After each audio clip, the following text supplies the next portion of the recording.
Bonjour à tous, bienvenue dans Smart Tech. Aujourd'hui, c'est le jour du débrief de l'actu tech. Il est 10h45, vous nous regardez sur la chaîne Bismart. C'est parti pour le grand débrief de l'actu tech. Il est 10h45, on est en direct sur la chaîne Bismart. Et aujourd'hui, autour de la table pour commenter ces actualités qui nous ont fait réagir, j'ai le plaisir de recevoir Théma Saman. Bonjour.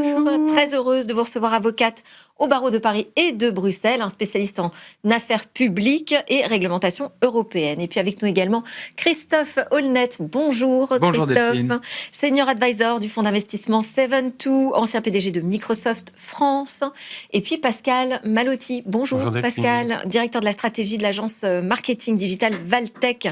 Voilà, que des spécialistes en innovation, mais chacun dans sa spécialité. On va confronter nos points de vue sur l'impact de l'IA sur le marché du travail. Pourquoi ? Parce qu'on a découvert des chiffres récemment assez affolants. 16% des emplois seraient en danger en France avec le décollage de l'IA. C'est ce qu'avance une étude de COFAS et l'Observatoire des emplois menacés et émergents. Voilà, moi, beaucoup de choses m'ont fait réagir. J'attends également vos impressions sur ce sujet. On va aussi faire notre petite revue de presse, qui est maintenant un rendez-vous habituel de Smart Tech. Et puis, on sortira nos cartons rouges, nos cartons verts, pour dire ce qu'on pense de ce qui se dit en ce moment. Mais je vous propose qu'on démarre avec la 5G privée et l'industrie face à ces enjeux de transformation. Et pour lancer cette discussion, on est connecté avec Kevin Polizzi. Bonjour Kevin. Bonjour à tous. Kevin qui a un magnifique ciel bleu derrière lui, quelle chance. Le PDG d'Unitel Group qui est installé à Marseille, donc opérateur et intégrateur de solutions télécom dédiées aux entreprises et aux acteurs publics. Vous organisez demain avec l'Alliance 5G industrielle, un événement sur le thème de la valeur que peut apporter la 5G au secteur de l'énergie en particulier. Alors, on parle de 5G privé, donc ça veut dire des 5G, en fait, des réseaux qui ne sont pas publics, qui sont fermés, dans des environnements donc très sécurisés, qui intéressent l'industrie pour toutes leurs activités, leur numérisation.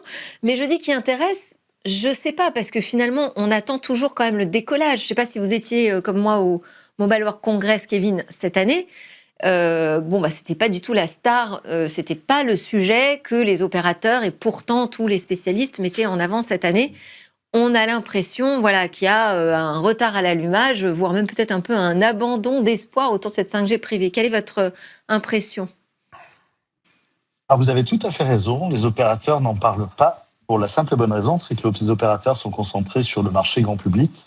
Et là, on est spécifiquement dans le monde du B2B, dans le monde des collectivités, dans le monde de l'entreprise, sur des réseaux qui sont privatifs, qui ne fonctionnent plus sous forme d'abonnement, donc qui ne rentrent plus dans le business model traditionnel de l'opérateur, qui vend ses cartes SIM, ses services, et un réel retard qui a été accumulé en Europe par rapport à ce qu'on trouve en Asie ou aux États-Unis. Et cette 5G privée, elle a démarré dès 2020 dans les usines d'Alcatel Submarine Network qui avaient besoin d'accélérer leur productivité. Les GAFAM commandent plus de câbles sous-marins. Il fallait produire plus de kilomètres de câbles avec les mêmes équipes, les mêmes moyens. Et puis aujourd'hui, c'est les collectivités qui s'en emparent. La vidéoprotection, c'est un sujet de déploiement massif qui coûte très cher. Avec la 5G privée, on a réussi à diviser par 7 le prix de raccordement d'une caméra. On commence à avoir tout un tas de nouveaux usages qui émergent sur les communications critiques, sur l'intelligence artificielle qui se nourrit de données. Et donc, cette 5G privée, elle a 3 grandes caractéristiques. Elle est mobile, c'est de la 5G. Elle est à haut débit, c'est de la 5G. Et elle est ultra cybersécurisée puisqu'elle embarque nativement 3 niveaux de chiffrement. Et ça vient totalement résoudre une partie de l'équation. J'ai besoin d'un réseau télécom peu coûteux, très flexible, à très haut débit. Et puis, je vais venir nourrir mon IA et mes process. Ça s'appelle la digitalisation. Oui, c'est ça. Mais alors, moi, j'avais reçu Philippe Herbert sur la mission 5G industrielle. Ça fait quand même 5 ans que cette mission est lancée et que ces réseaux sont ouverts et disponibles. Et là, je regardais les derniers chiffres. Là, seulement une douzaine de réseaux déployés aujourd'hui en France. Si c'était des chiffres de fin 2025 de l'Alliance 5G industrielle, d'ailleurs. Pourquoi est-ce qu'aujourd'hui vous faites un focus en particulier sur l'énergie ? Qu'est-ce que vous pensez que ça peut transformer ? Et comment vous allez convaincre les industriels vraiment de s'y mettre ? Il y a vraiment deux idées. Petit 1, on est dans des réseaux 5G privés sur des bandes de fréquences dédiées. À ce titre, l'ARCEP, l'autorité de régulation des télécoms, n'a libéralisé ces fréquences qu'en fin d'année 2025, ce qui explique le faible nombre de réseaux déployés et qui aujourd'hui va connaître sur l'année 2026 une accélération importante. Lorsque Philippe Herbert a été mandaté par la DGE pour faire un état des lieux de la 5G, il a réuni des industriels et on s'est très vite aperçu que les industriels parlent fonctionnel, ils ne parlent pas informatique, ils ne parlent pas IT, ils ne parlent pas quincaillerie. Et donc, on est obligé d'épouser ensemble la révolution des usages, de leur expliquer quels sont les ROI, les retours sur investissement sur des enjeux présents, leur expliquer qu'il y a une nouvelle génération de salariés qui sont digital natives et qui s'attendent à avoir un smartphone, des réseaux, de la numérisation. Et là-dessus, la France n'est malheureusement pas très en avance. Et donc, avec l'Alliance 5G industrielle, on réunit régulièrement 4 coins de la France, des industriels pour leur montrer les technologies, mais avant toute chose, leur expliquer comment ça se déploie, comment ça s'exploite, quels sont les bénéfices et comment finalement on a capacité à améliorer sa compétitivité en déployant des outils. C'est un premier pas vers la modernité et c'est un prérequis nécessaire vers l'IA. Qui veut réagir en plateau sur cette 5G privée, industrielle, qui tarde à décoller là, comme ça en France, mais qui a pourtant plein d'arguments? Quand on parle de la 5G, on pense grand public, c'est vrai. C'est-à-dire qu'on pense au bobo parisien qui est en train de regarder sa série en format 4K dans le métro, alors que là, je me rends compte que finalement, la révolution, c'est dans les postes électriques et dans les parcs éoliens. Donc c'est bien, ce qui veut dire que le réseau électrique, c'est vrai, ne peut pas fonctionner avec de la fibre s'il n'y a pas de fibre disponible et que la 5G devient le lien absolument indispensable. Et finalement, c'est une chose très pertinente. Ça veut dire aussi que... Après, la création de réseaux 5G privés, c'est vraiment au niveau des usines. Voilà, ça permet en fait de créer une 5G qui est complètement étanche à tous les réseaux extérieurs. Et c'est vraiment un sujet de transformation digitale. Je comprends, c'est un réseau décentralisé, intermittent, avec des millions de points de production. Complètement. On crée un cœur de réseau dédié.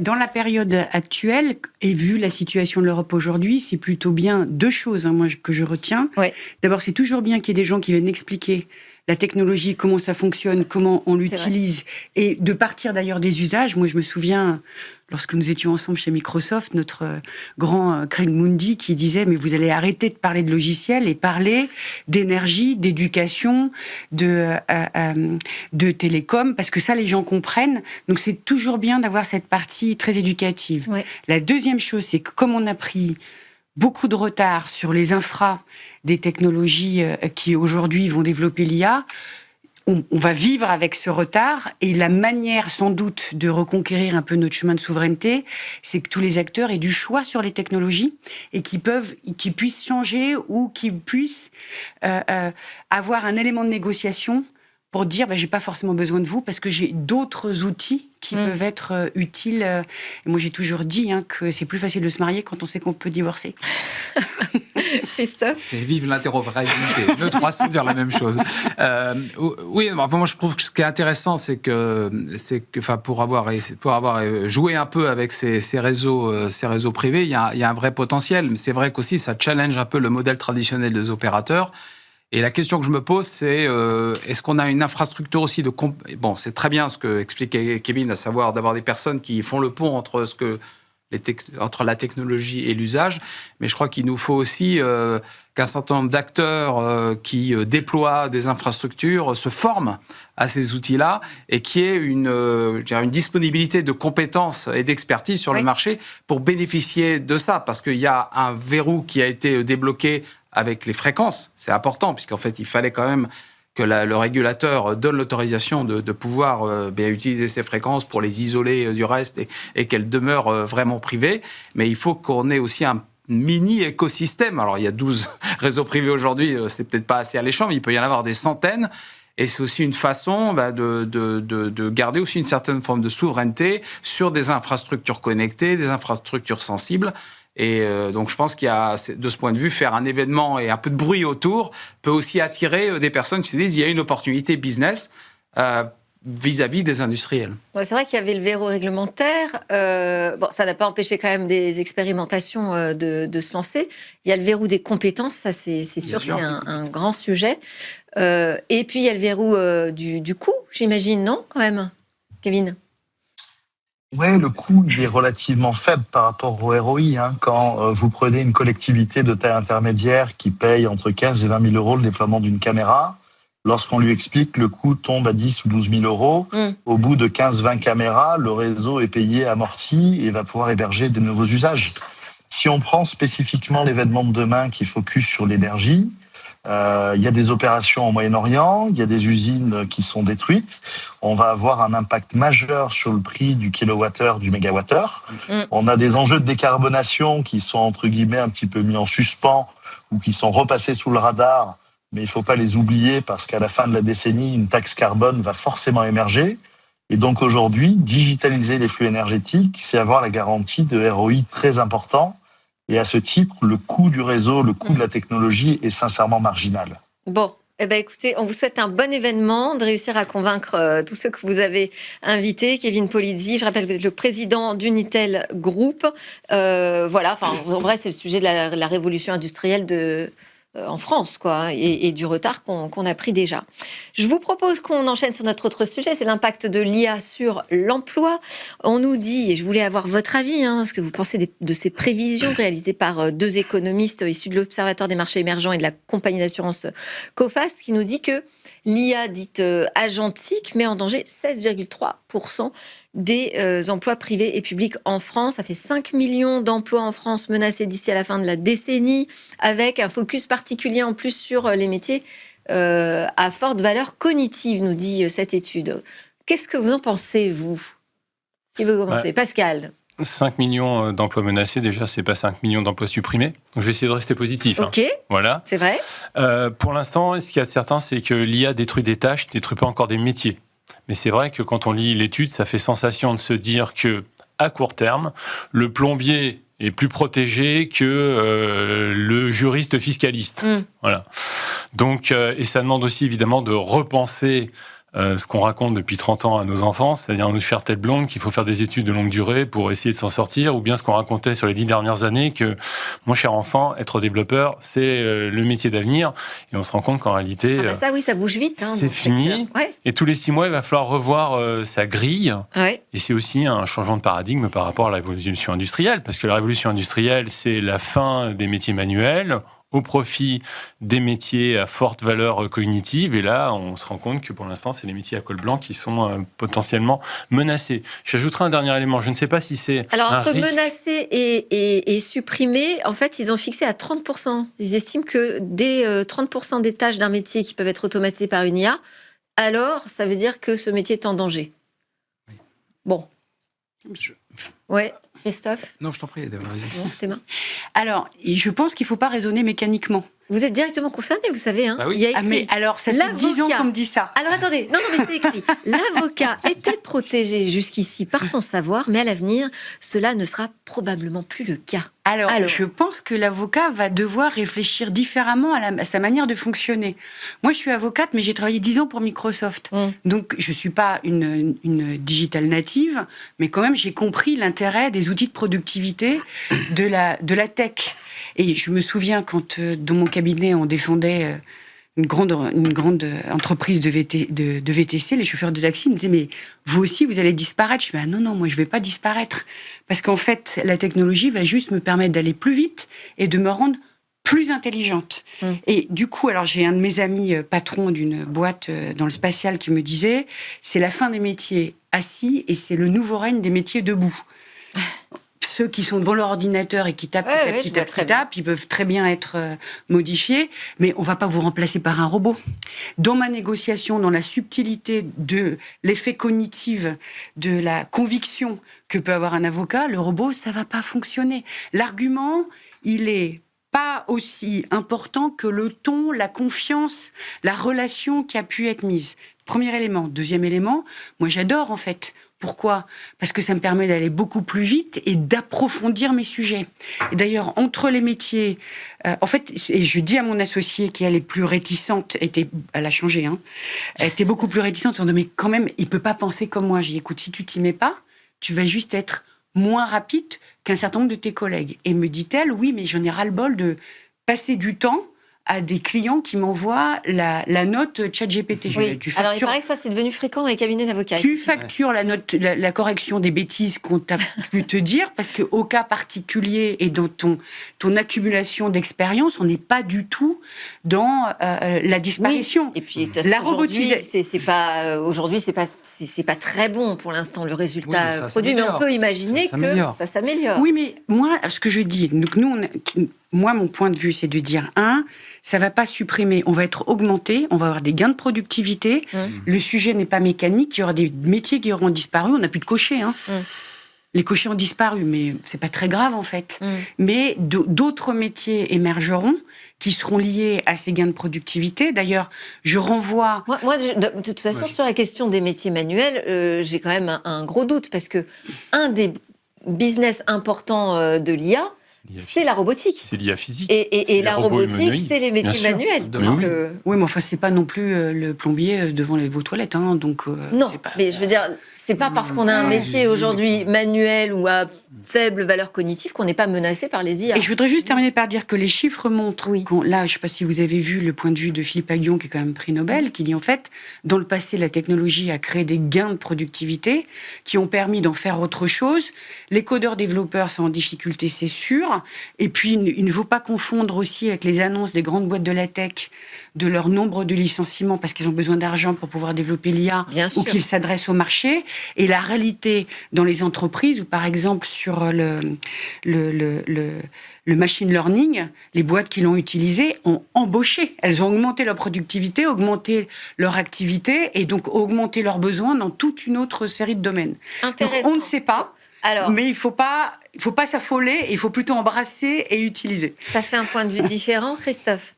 Oui, enfin moi ce que je sens aujourd'hui c'est assez anxiogène parce que tout le monde a pu voir avec ChatGPT est à la fois fasciné et puis enfin se questionner et puis tout ça est alimenté aussi par le AI washing qu'on voit dans un certain nombre d'entreprises qui justifient des plans de licenciement par l'IA et tout ça envoie, comme le disait Théma, un message négatif. Bon, ceci étant, c'est très transformatif, l'IA générative, c'est évident. Ce qu'on a vu dans l'histoire de la technologie, c'est que ça prend toujours un peu plus de temps à se mettre en œuvre.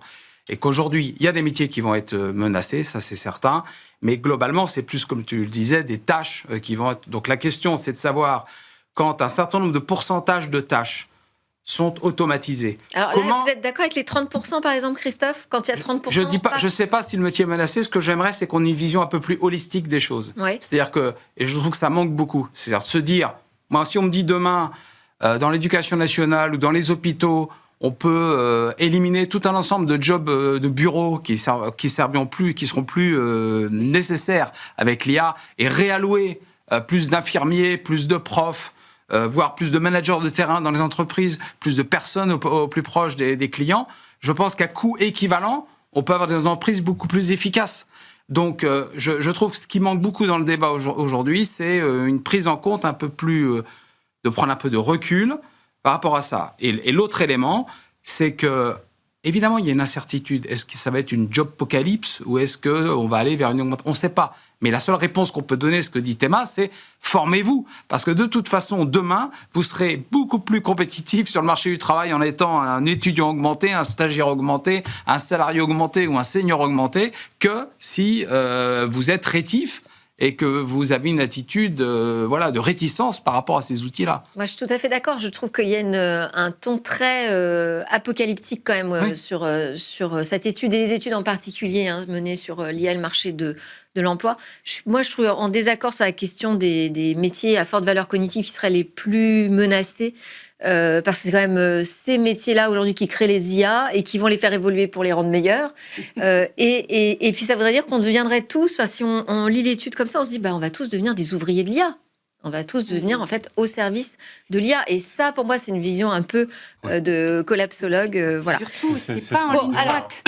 je voudrais résumer avec nos cartons. Est-ce que vous êtes d'accord, oui, carton vert, avec cette étude qui annonce l'hécatombe sur le marché de l'emploi, ou non, carton rouge, vous n'êtes pas d'accord avec la conclusion, on va dire, de cette étude? Moi, Alors attendez, Théma, je comprends pas ce carton. Voilà, parce que j'allais dire, mais qu'est-ce qui se passe?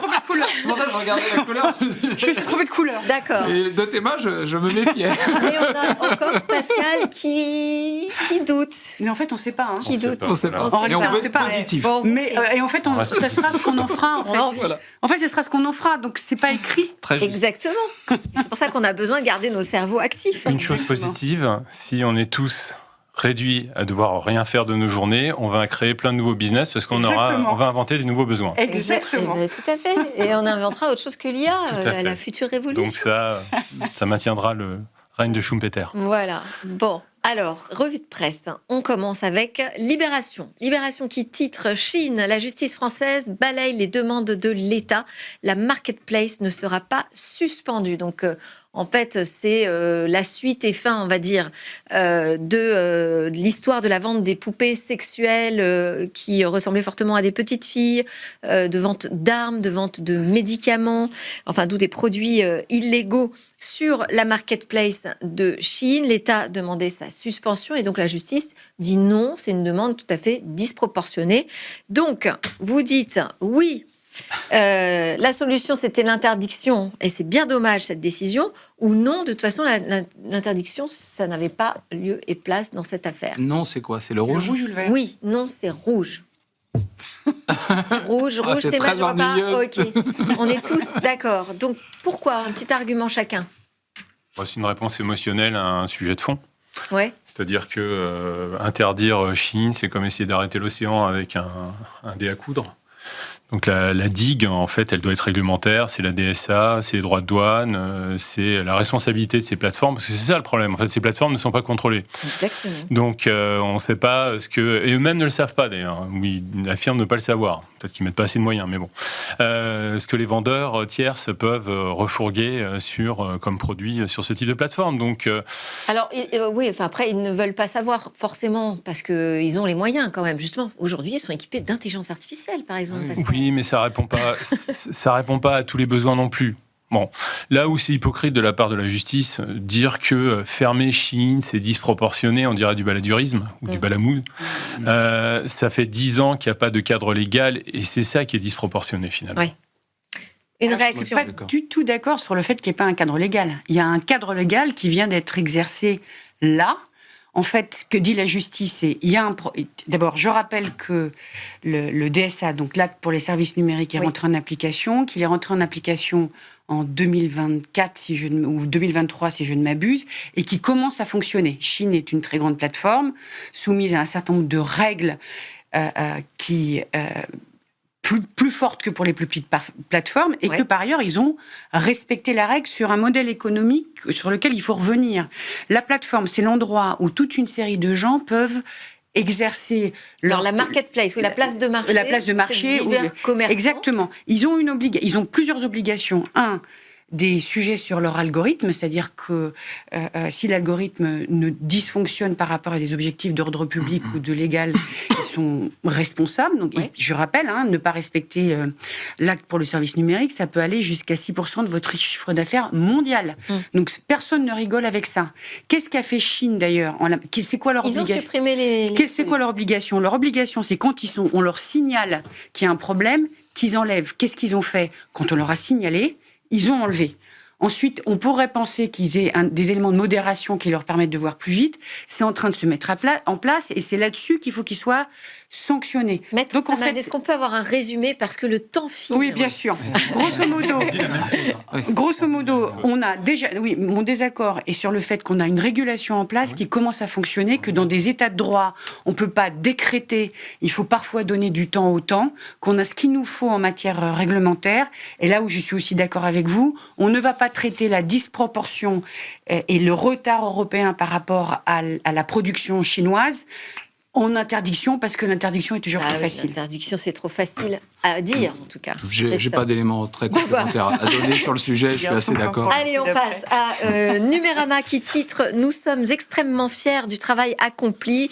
Le FSD, donc le Full Self Drive de Tesla, devrait arriver en avril, au mois d'avril, en Europe. Voilà, c'est en fait, c'est le régulateur néerlandais qui a les cartes en main. Donc, vous êtes pour ou contre l'arrivée de la conduite autonome totale Tesla? Telle qu'elle est aujourd'hui. Oui. C'est-à-dire qu'aujourd'hui, elle est encadrée. Oui. C'est-à-dire qu'en fait, il y a une certaine forme de paradoxe. Puisque celui qui est censé être surveillé, le surveilleur devient surveillé, parce qu'il est censé superviser le FSD, mais constamment on lui rappelle que son regard a décalé sur son téléphone ou qu'il faut qu'il mette les mains sur les volants.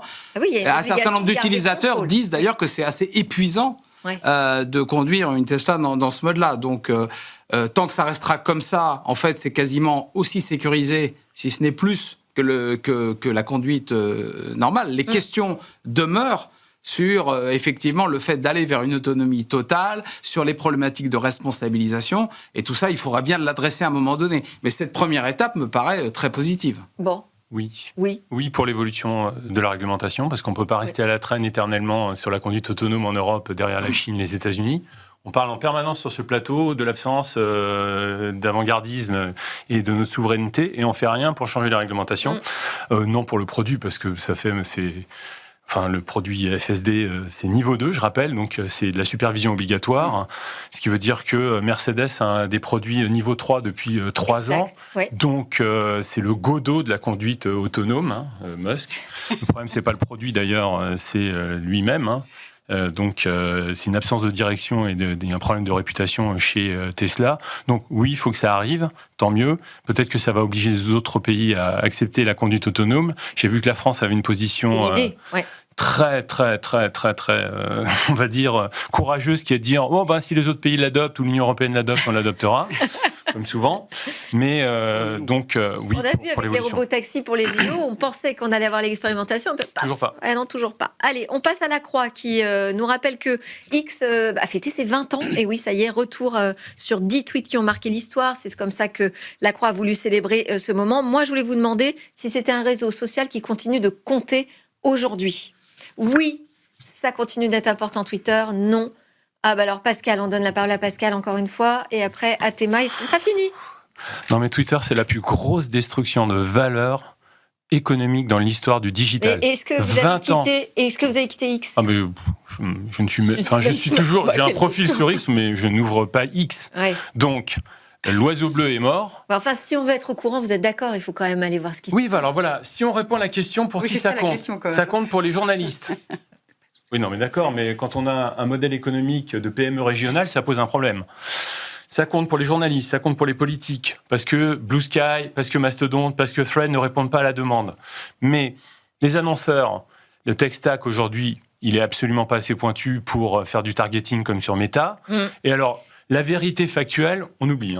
Allez, merci beaucoup à tous les trois. Théma Seman de votre cabinet, avocate au barreau de Paris et Bruxelles. Christophe Holnet, senior advisor de 72, et Pascal Malotti, directeur de la stratégie chez Valtech. Merci à vous de nous suivre. Et puis, joyeux anniversaire à Émilie Roche, qui est la programmatrice de cette émission.